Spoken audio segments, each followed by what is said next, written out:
Yo, I'm been watching Breaking Bad too much. Uh, I am restructuring some of my shows and some of the way I cover some of the media that I enjoy and partake of. Um, and just kind of while I've been doing that, I've had some kind of downtime. Uh, been dealing with a little bit of personal stuff.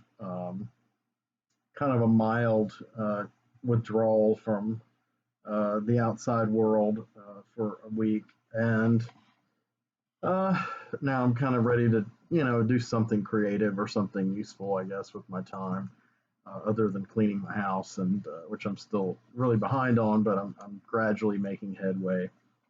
Um, I've probably mentioned before on here under the soul bearing videos that I have a peer support counselor. And she has been helping me.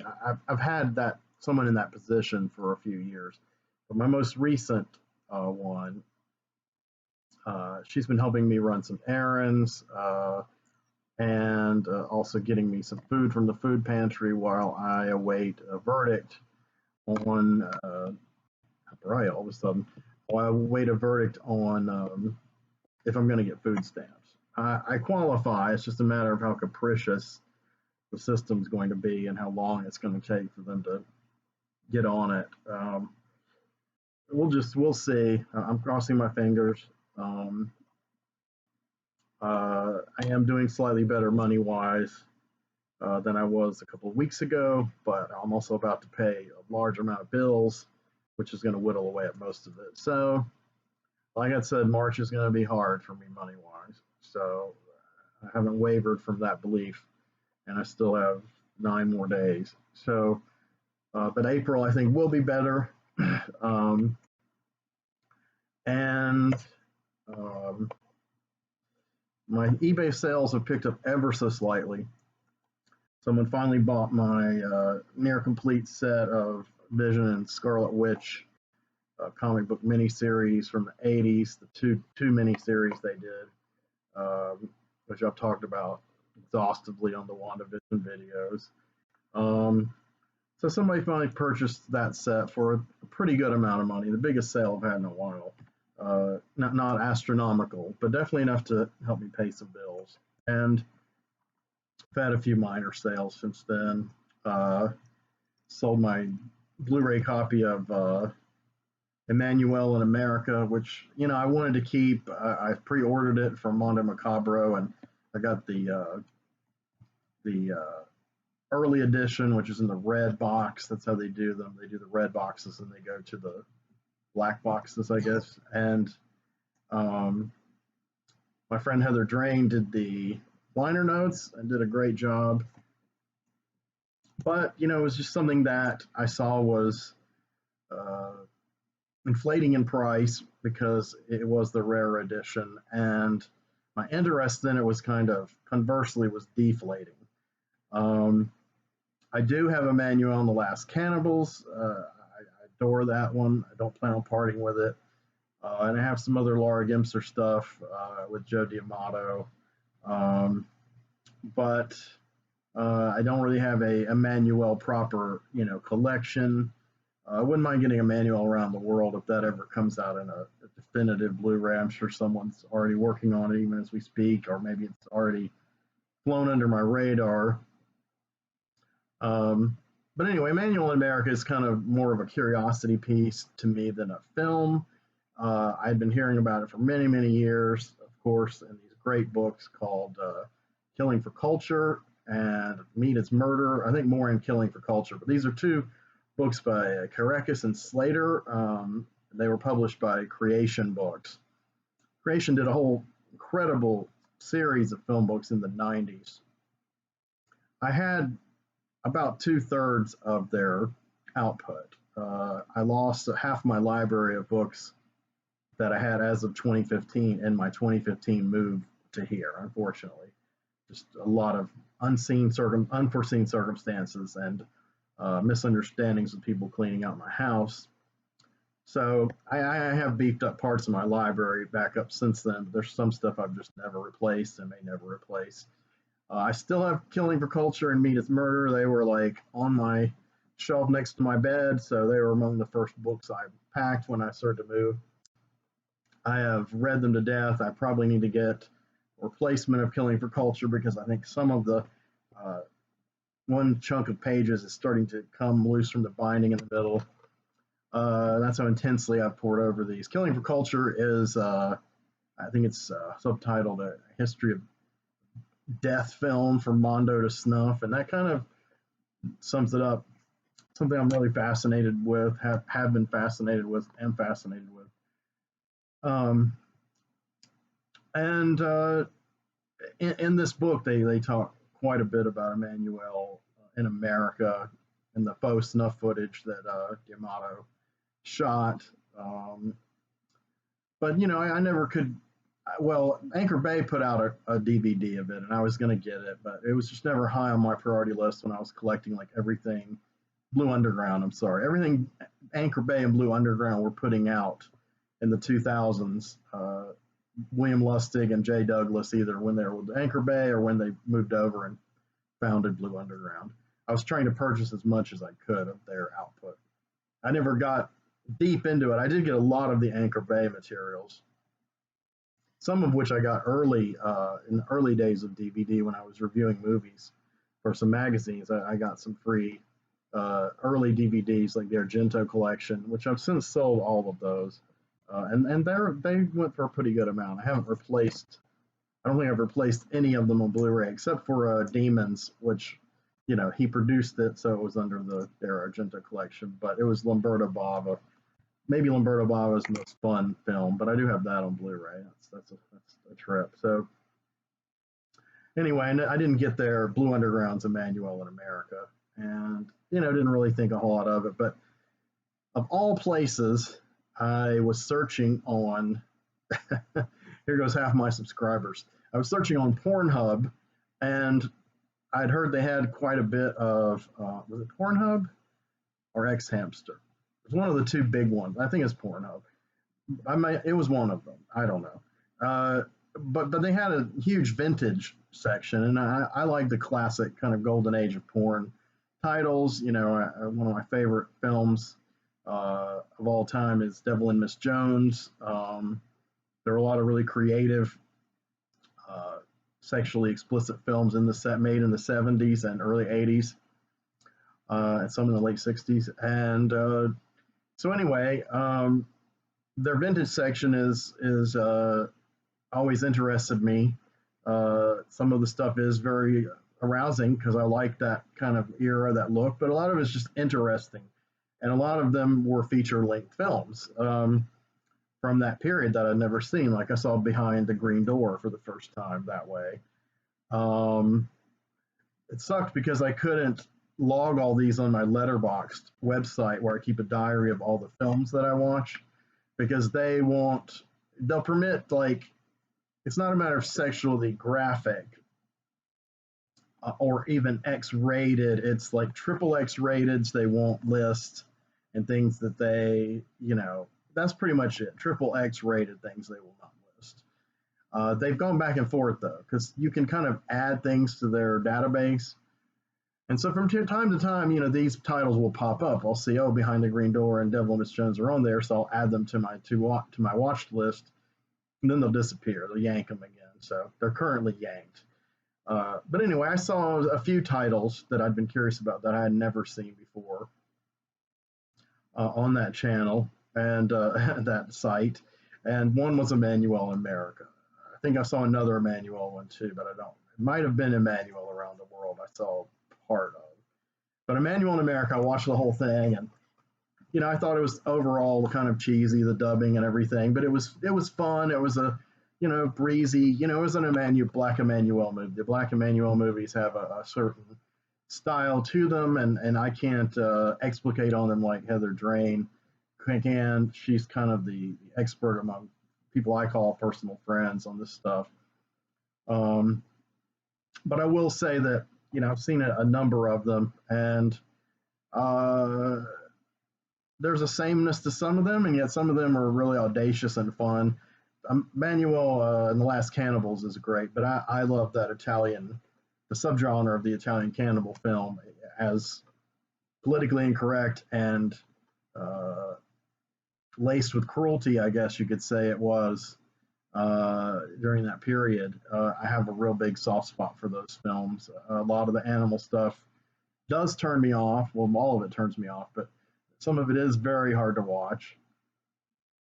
And but there's a power to some of those movies at their best, and at their worst, there's a cheesiness that's pretty enlightening, not enlightening, uh, enjoyable. It might be enlightening to someone. Like Eaten Alive, Mangiati Vivi by Umberto Lenzi is a fun one of the more fun ones. I have that on Blu-ray too. I have it one signed by Mimi Lai, who starred in Eaten Alive and who starred in Man from Deep River, if I'm correct, and she was also in Last Cannibal World. I have that one on Blu-ray too. So I'm already kind of staking out a collection here on Blu-ray. I've got Cannibal Holocaust, the deluxe Grindhouse, and I reviewed that for Halloween. So in a circuitous way, I'm getting back to Emmanuel in America. So I saw it and I was like, yeah, I heard it's going to come out. I'll pre-order it. And then I'd forgotten I'd pre-ordered it, which by the time it finally came out, I didn't really have much money at the time. My ex-fiance was moving in, so we were building this studio, which is now her studio, our studio, which is now Flicker Street Studio, my studio. I've waxed maudlin about that on every other video. But I received it, and I think I received it shortly after she left. And I had ordered it before she moved in. She lived here like 6 weeks, so total, so not very long. But I liked it. I mean, the bestiality scene is pretty hard to take, but I mean that stuff's always been hard to take for me. It used to be kind of a litmus test for me among certain friends who were fans of outre and extreme cinema. If we could handle watching stuff like that, or if we could show it to other people and shock the hell out of them. This has been like over 25 years ago. So my approach to this stuff has shifted quite a bit since then. But I don't regret going through that period. I like experiencing extreme shit and experiencing stuff vicariously that I would never do, and B, never support, and I'm not sexually aroused by. And that goes back to the perennial argument I've brought up a number of times about a Serbian film, the big set to in my otherwise unblemished Facebook film group, of two of the members my liking Serbian film and covering it to being a proponent and of promoting the acts depicted within the film. And it's like, here we go again with that argument. I've brought it up a number of times, but it's their fictional stories, okay? They're fictional stories. I don't know how many times I have to explain this. In the 80s, I had to explain it to Republicans. In the 2020s, I had to explain it to Democrats. And artists are on the fringe, man. We're not, our personal morality and the morality that's in the stories we create and enjoy and works of art are not necessarily in any way the same thing, but I'm sure a lot of guys and gals watching and others watching this are artistic and understand all this. So I'm probably preaching to the choir among my subscribers. But anyway, so I'm selling Emmanuel in America. I don't need to keep anymore. I watched it, and the snuff footage remastered, remastered on Blu-ray, but still with from the like super grainy, faux Super 8 verite footage. It is extreme and it is pretty powerful and well done. But it's such a small part of the movie, and it's so late in the movie. It's almost anticlimactic. I mean, I guess to some people it's like, wow, this is what we've been building up toward. But the tone of the movie really isn't like that. I mean, you never really feel like Emmanuelle is really, her life is threatened by these snuff producers. You kind of feel like she can pretty much talk her way or let's be frank, fuck her way out of any kind of jam she's in, and come out ahead. And pardon the puns there, but that's Black Emmanuel. That's kind of what that character is. That's what the draw of it is, the fun aspect of the fantasy of Emmanuel, a Black Emmanuel, as opposed to the Emmanuel, White Emmanuel, which is based on the book Emmanuel by Emmanuel Arsène, the real woman who, you know, kept made a novel of her erotic experiences. Um, but anyway, I could do a whole show on Emmanuel, but I probably would need to do a little more research. But I do know a hell of a lot about it, and so anyway, I sold that for a decent amount of money, so that helped me a little. That and the WandaVision comic sale.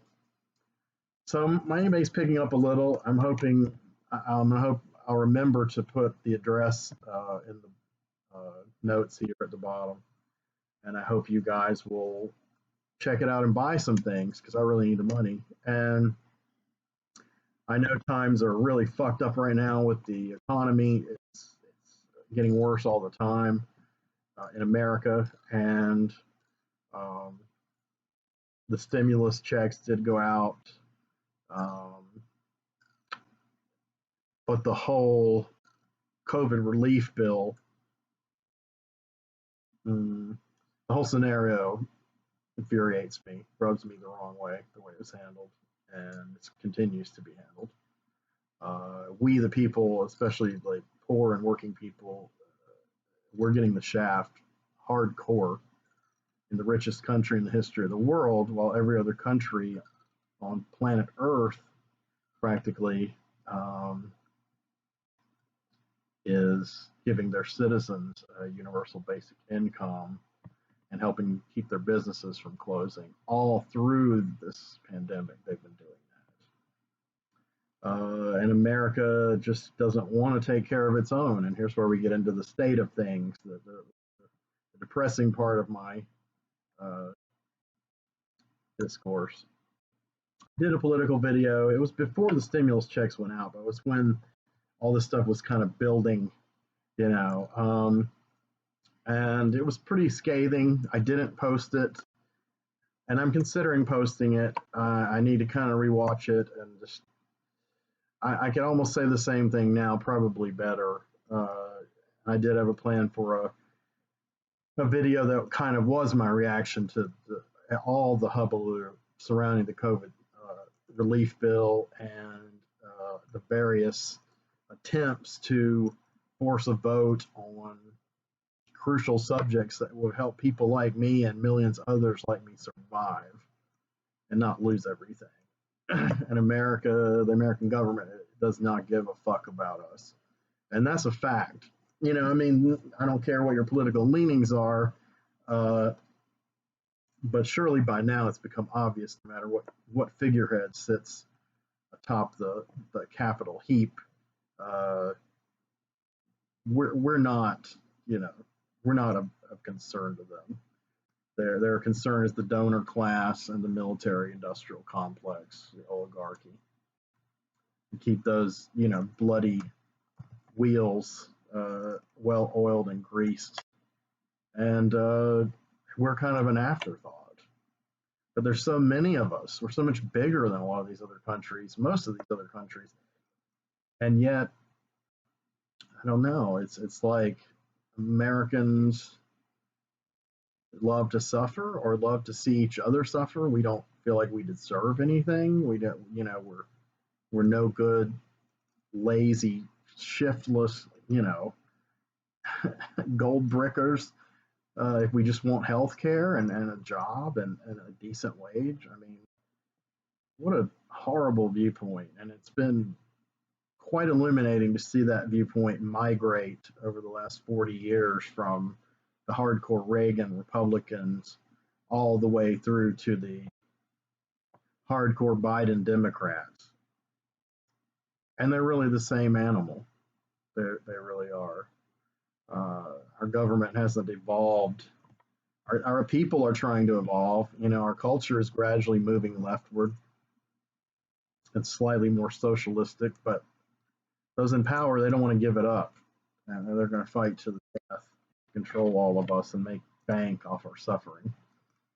So I think that's a good place for an arbitrary interlude is a long discourse, and I mean, I don't. I was gonna say I apologize for getting off course or for going on and on, but I really don't. These are things I really feel strongly about, and I think I have really spent too much time shying away from saying them in my videos because I really kind of want to, in some ways, create an atmosphere to talk about the arts, which is an escape from all this stuff, or an expression of what's doing to us, to humanity right now. And so I'm not going to stop geeking out over Marvel, Disney TV shows, but I'm not going to stop talking about obscure bands that I found, or any number of other kind of things.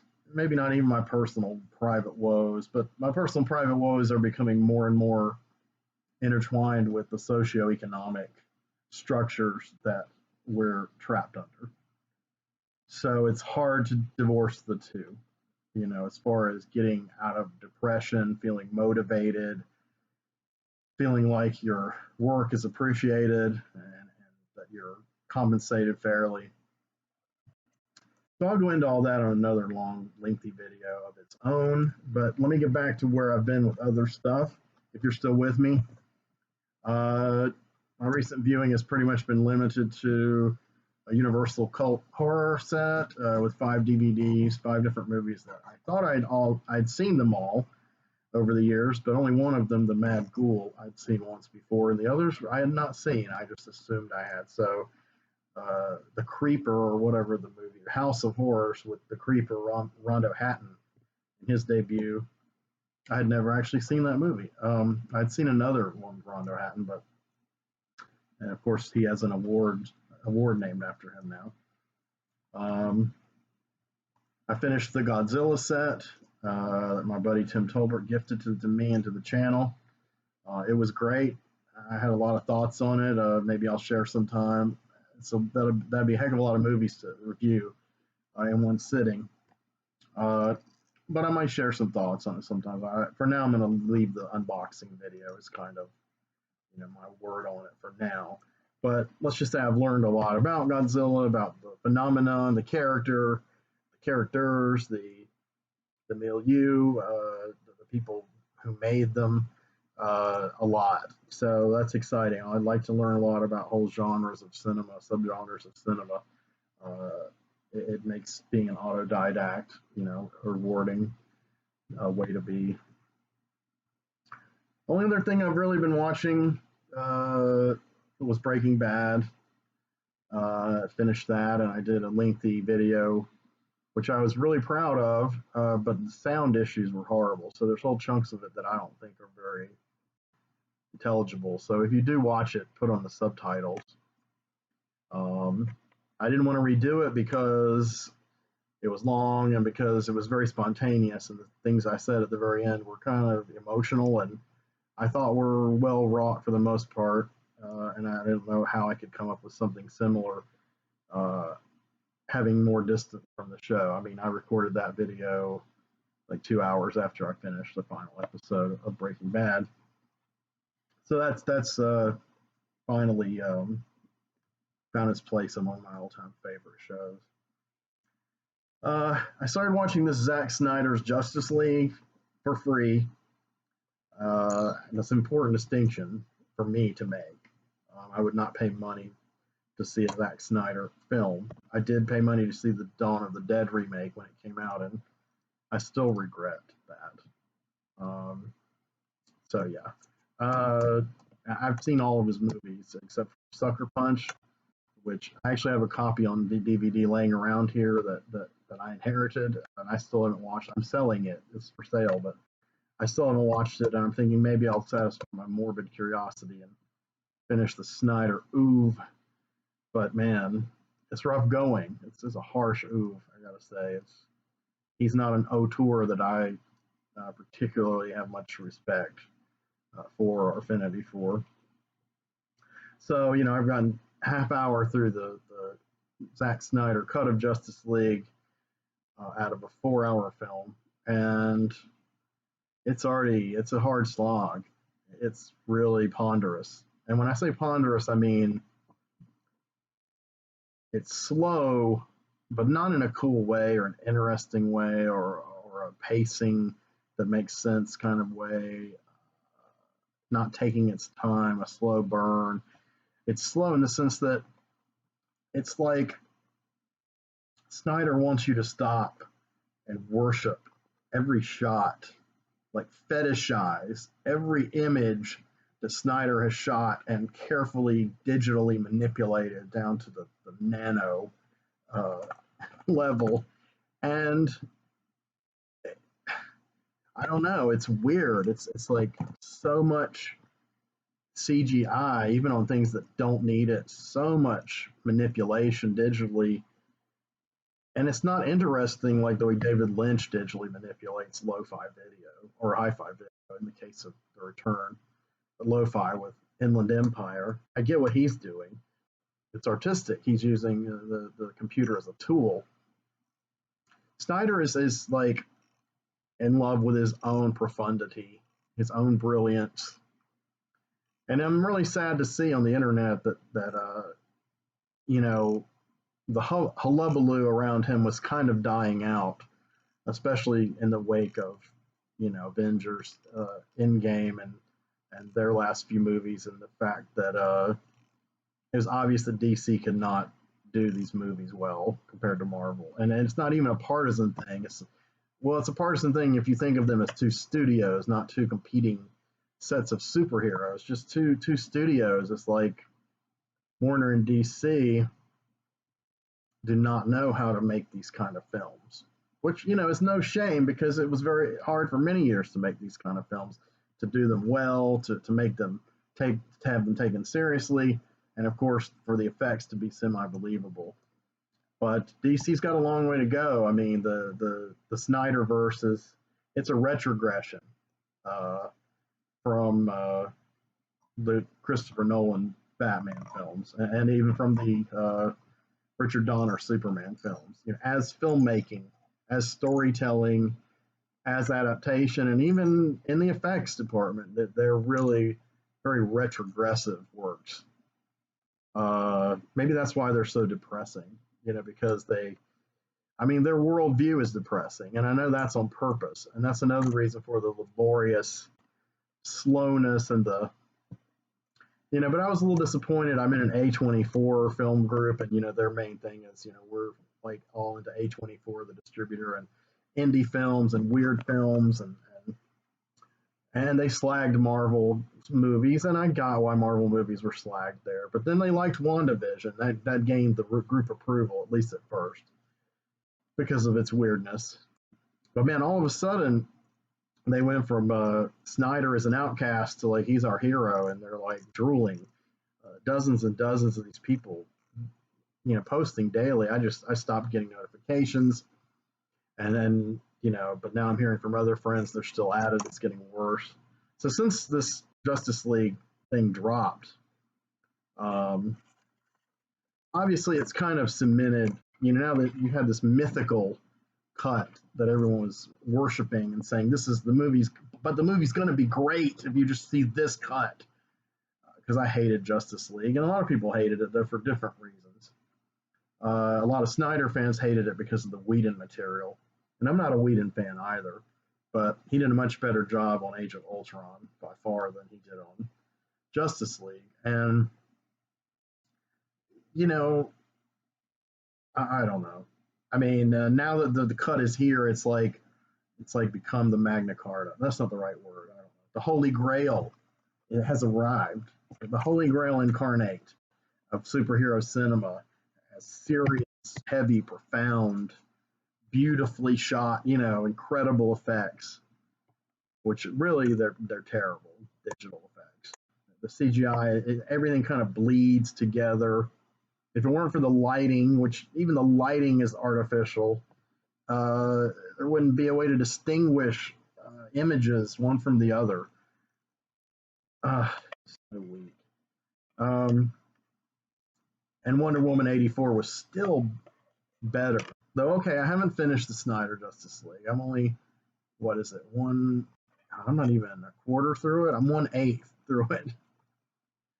So I won't complain about it anymore, but I'm just talking about the phenomenon and what I have seen of it and what I know of the previous works. Because, it was argued that, the director's cut of uh, Batman versus Superman was going to be a lot better than the theatrical cut. And it was. It was, but I don't know. I mean, I thought Batman versus Superman was a slightly better film than Man of Steel. Um, but I understand why people like these movies. It's just a matter of having some critical perspective. And I know a lot of intense hardcore fandoms don't have that. And I complain about it with the Marvel stuff. I complained about the how fandom went crazy over picking every little detail apart on WandaVision and saying this was going to happen, this is going to happen, and none of it happened. None of it happened. None of the things they predicted. Even Paul Bettany and Elizabeth Olsen pranked us by hinting at a major thing that was going to happen, which we assumed was going to be Doctor Strange appearing at the end, and it didn't happen. And I've even heard replays of the interview of him in the context of an article about these things not happening. And I don't know, was Bettany fucking with us? Was he just betting on the fact that these people were going to react this way and he was just going to giving them fodder? I don't know. He seems like he could be kind of a prankster that way. He's good at comedy. Um, but yeah, I was kind of vindicated on that one. And actually, the guy who wrote WandaVision, who's also writing Falcon and Winter Soldier, he said, I hope the same thing doesn't happen with Falcon and Winter Soldier because, we didn't need our stuff constantly dissected and people trying to figure it out all the time. We wanted people to enjoy it, to go with it, and to, resonate with it. And I was glad he said that because obviously he was as sick as everyone else like me of that crazy fan theory. I don't know, man. It's gone all batshit crazy on the internet with that. So he kind of discouraged people from doing it with Falcon and Winter Soldier. And I did see episode 1 of Falcon and the Winter Soldier to round this whole kind of subject off. I was disappointed, but I didn't dislike it.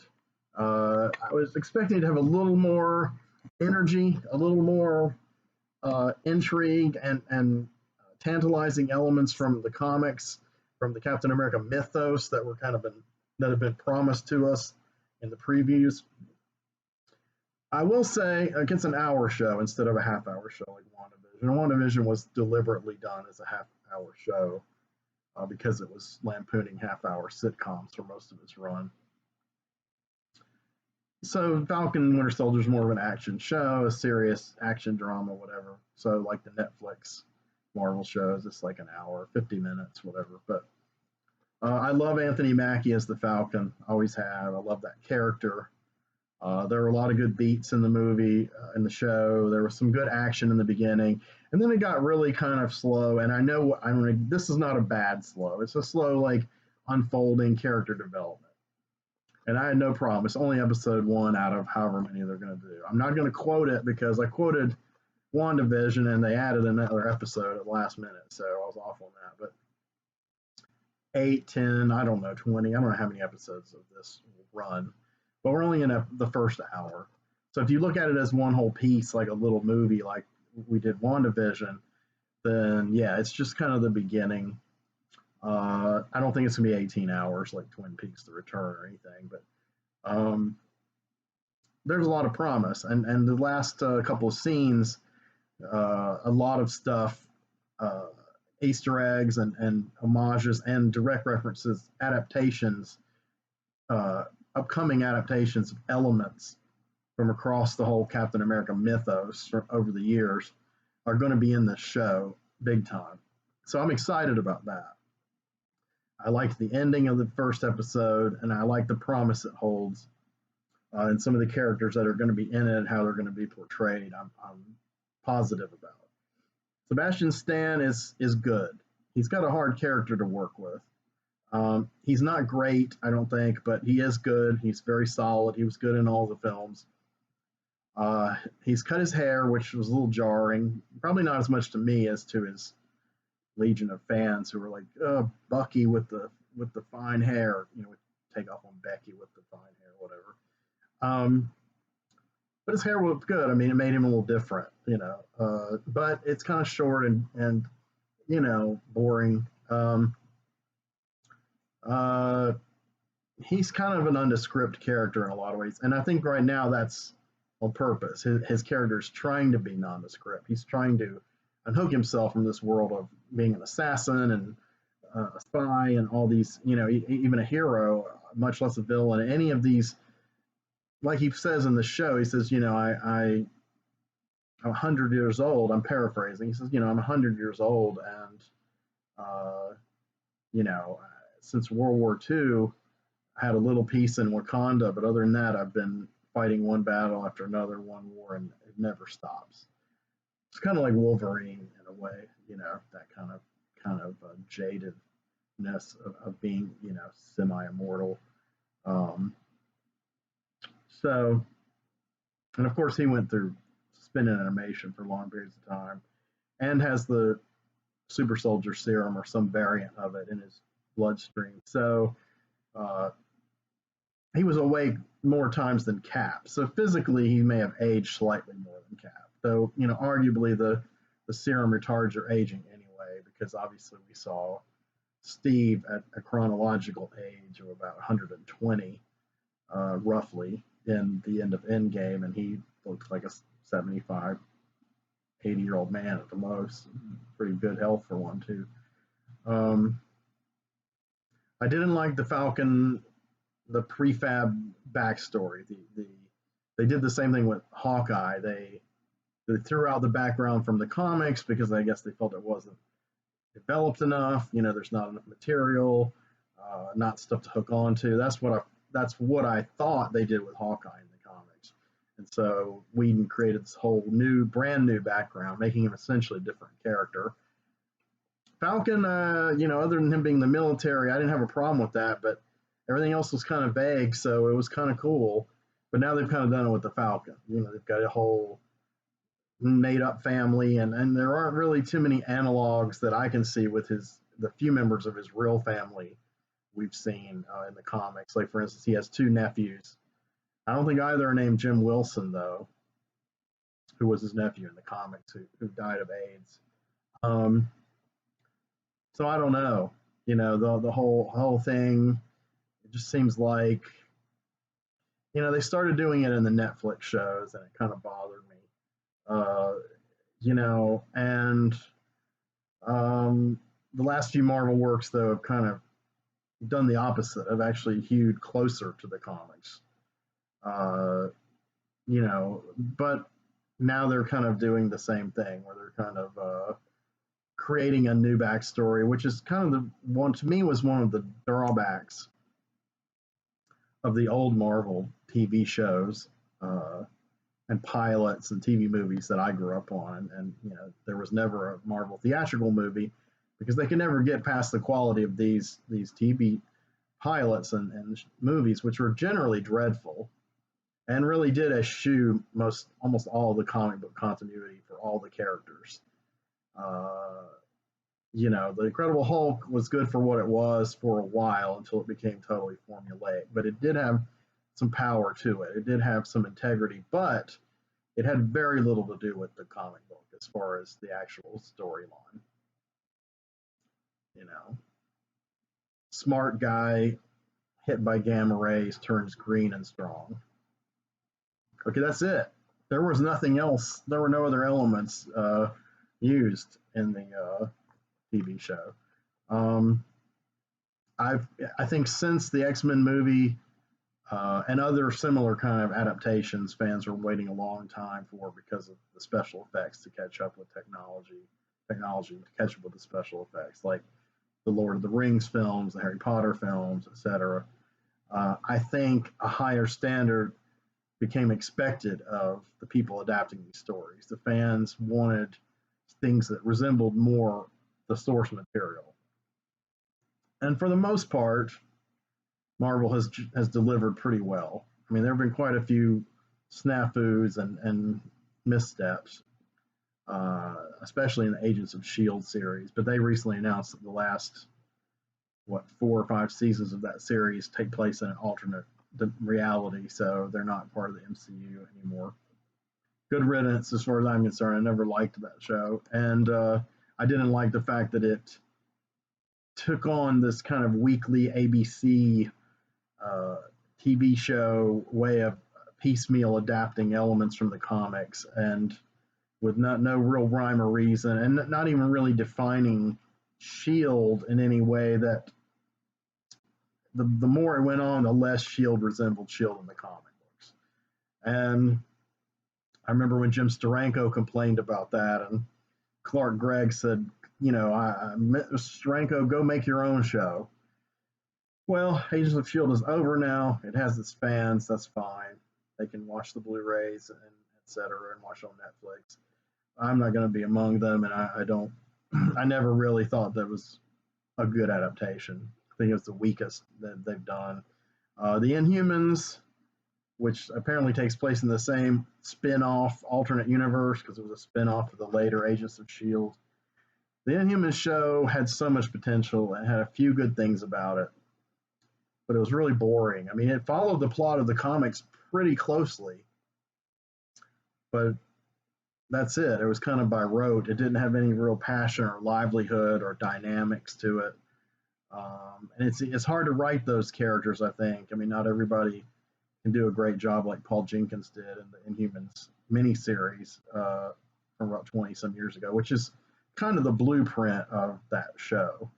And because Paul Jenkins and Jay Lee kind of took the Kirby stuff and brought it up to a more modern kind of sensibility of drama and intrigue and artistry, and while still retaining that wonderment of like anything can happen, just the wild creativity of Jack Kirby, which I think is one of the great things about Inhumans. And Inhumans was near and dear to Kirby, and that was the first series, maybe the only series that he was allowed to write the final scripts and get credit for when he was at Marvel the first time.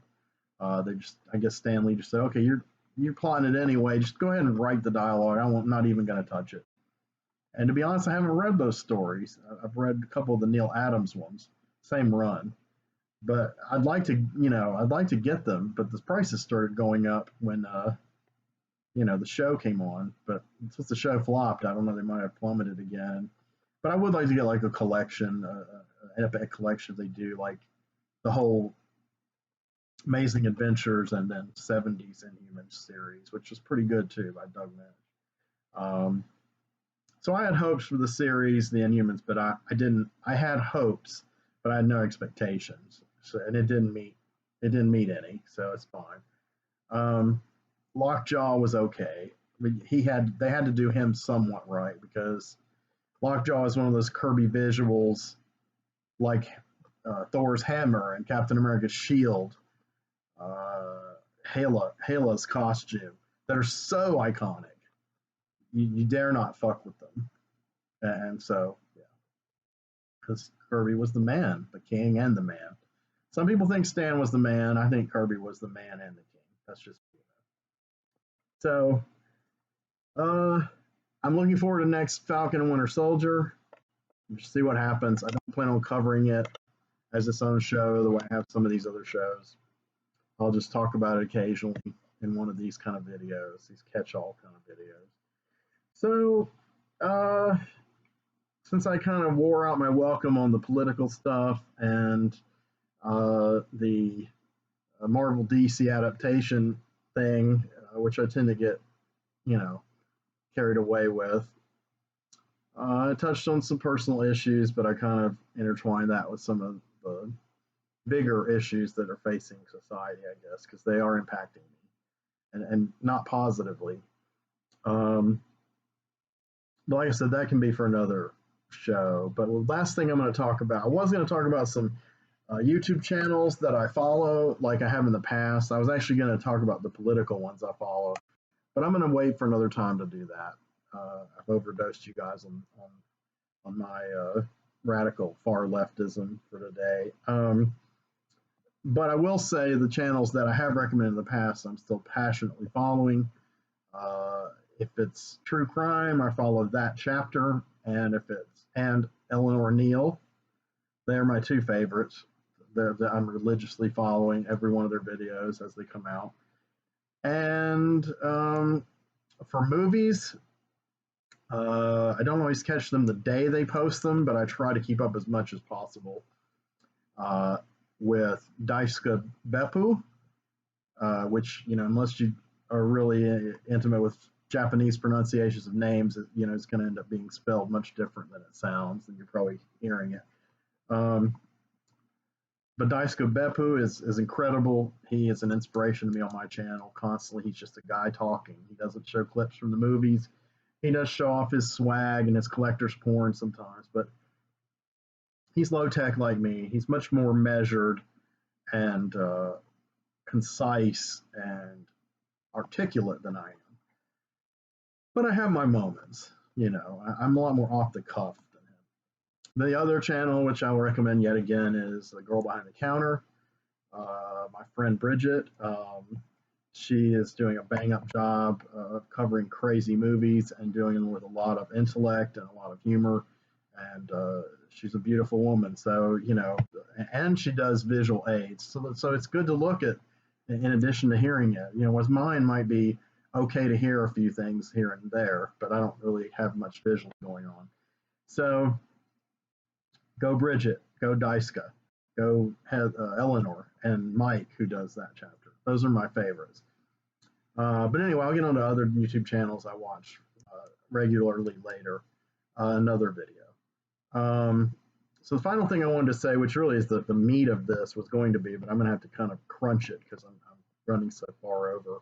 I was going to do a half hour, but the On Music show is going to really ramp up. I'm kind of changing the way I'm approaching it a bit.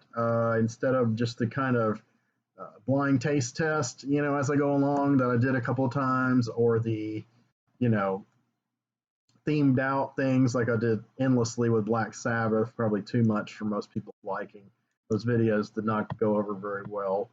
The other ones that went over okay, where I talk about a variety of artists, usually kind of eclectic stuff that I've recently been introduced to or reintroduced to on YouTube. I'm still going to use the latter as my source, things that I've been introduced to or reintroduced to on YouTube. But I'm going to theme out the episodes. So I've started clustering together albums of a certain era or genre or what country of origin, what have you. And I'll do a show on each one of those. And I'll still be covering like 5 to 7 albums, most likely. 5 to 7 bands, So they'll probably be around the same time frame, because they'll probably be more concise. Basically, I'm just making myself playlists of each one that I'm going to do. I've constructed those, and I'm going through the process of listening to them, getting my impressions, so I can start pumping the videos out. And the other helpful thing I'm going to add to the video is, since I can't play you the stuff because of sound issues and copyright issues, I'm going to put links, in the little description under this video, and I'm going to put links to all of the albums that I covered in a given episode. I probably will go back and attach those to the ones I've already done also. So you don't have to go, oh, okay, he said it sounded like this, but I couldn't hear it. You can go, well, it sounded like this. I think I'll check it out. You can just hit that link and boom, you'll hear what Budgie sounds like, and you'll hear what Manor Astor Man sounds like, or Mahavishnu Orchestra, or whoever, mentioning some ones I've covered before. I'm on constructed playlists of those so that I can easily go in and add the links to the prior videos with that format, and they'll be definitely on all the ones going forward. So as I have a themed episode I'll talk about them, and then at the bottom and recommend the albums or dissect them or whatever. And then at the bottom, you can get links to all the albums and go listen to them yourself immediately or whenever you want to, or add them to a playlist, or bookmark them, however, or just ignore them altogether. You know, like that's just not my thing, man. I don't like reggae. I don't like surf music. I don't like prog rock. And that's okay. But I'm going to talk about all of it because I like all of it to some degree or another. Obviously, I have my favorites. I've talked about a few, and they'll crop up. Favorite genres, subgenres, favorite countries of origin for music, favorite periods, time periods of music, eras. But I'm going to do a lot more in a lot more organized and concise and user friendly fashion. So probably my next video will be a one of these new revised, refurbished on music videos. Now I'm grappling with changing the name of the show because I never really liked on music. I mean, when it's just like Henry Covert on music, one video, that's fine. But then like trying to make it like a series, it just like it sounds so pompous, like Henry Covert on music. Like I weigh in with my important opinions. I don't want to be like the Zack Snyder of YouTube, and full of my own portent and ponderous, you know, uh, self fetishization. So I think I'm going to change the title. I may be wrong. I may chicken out at the last minute and keep on music. But I notice whenever I introduce them, it just doesn't trip off the tongue like Blue Review or some of these other things like Soul Bearing. It doesn't have that kind of dramatic whatever that I like. Naturalistic. It sounds a little forced, kind of generic. So I've toyed with calling it the Bottomless Well.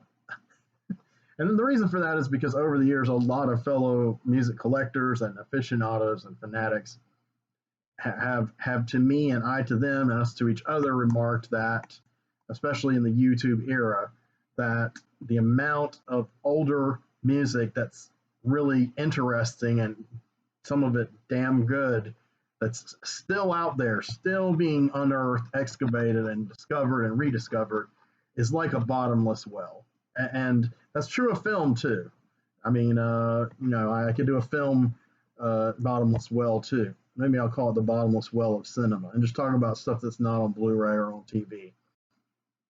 I would like to have something to talk about movies I watched that are on Blu-ray or on TV.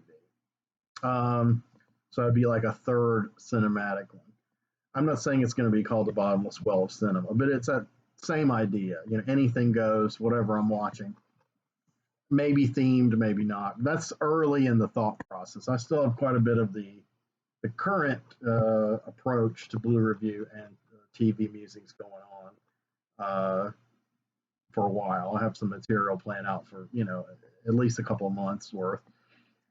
But the music stuff's going to ramp up, so I'm torn. I kind of want to call it the bottomless well, and then it's like if I call it the bottomless well, do I have episode 1 and start all over, or do I put episode whatever from the last one? I don't remember what number, like 15 or whatever, and then but then people might see, well, there's episode 15. Where are the first 14 bottomless well episodes? What the fuck, So I don't know. It's like when comic books used to change name after long runs, like Journey into Mystery became The Mighty Thor with issue like 125. So Thor had this really long, high number compared to a lot of the other superheroes. Or Tales to Astonish became The Incredible Hulk with issue 100. So, now everything's a number one, a reboot. So it's totally opposite now. But back then, like the numbering, the sheer amount of issues, I guess, was more important than the continuity of that whole line was more important than the uniqueness of a certain title. So I'm kind of weighing that dilemma with this. So anyway, there'll either be an on music next episode or a bottomless well first episode. I don't know. I haven't decided. If you guys have any opinions about this, leave them in the comments or text me or whatever. Please subscribe. Please leave me thumbs up if you like this video at all. I know relatively a lot of people are watching compared to the amount of people giving me thumbs up. And like I've said before, I don't know if that's just a habit they haven't gotten into or they just forgot, or they just really didn't like that episode. They're watching it, I don't know, out of obligation to me as a friend, or they like the first 20 minutes and they turn it off and they're nah, because then that registers as a view. So I've talked about all this before. I'm not really that hung up on it. I'm not doing this for monetizing purposes or mass popularity, but I would gladly take any money or popularity that ensue from these videos, even if it's on a small level. And right now it's like on a micro level, but it's really appreciated. I love all you guys that watch my stuff and talk to me about it. I wish I got more feedback on the videos themselves, and like I said, more thumbs up. But I do get feedback in personal messages and on groups, and I kind of have an idea of who watches and who doesn't, and who likes it and who can take or leave it or whatever, and that's great. So um, my subscriber number of subscribers is slowly rising, on the rise again. So that's heartening. So before I hit an hour, I'm going to go ahead and tie this off. This has just been kind of a placeholder video, really.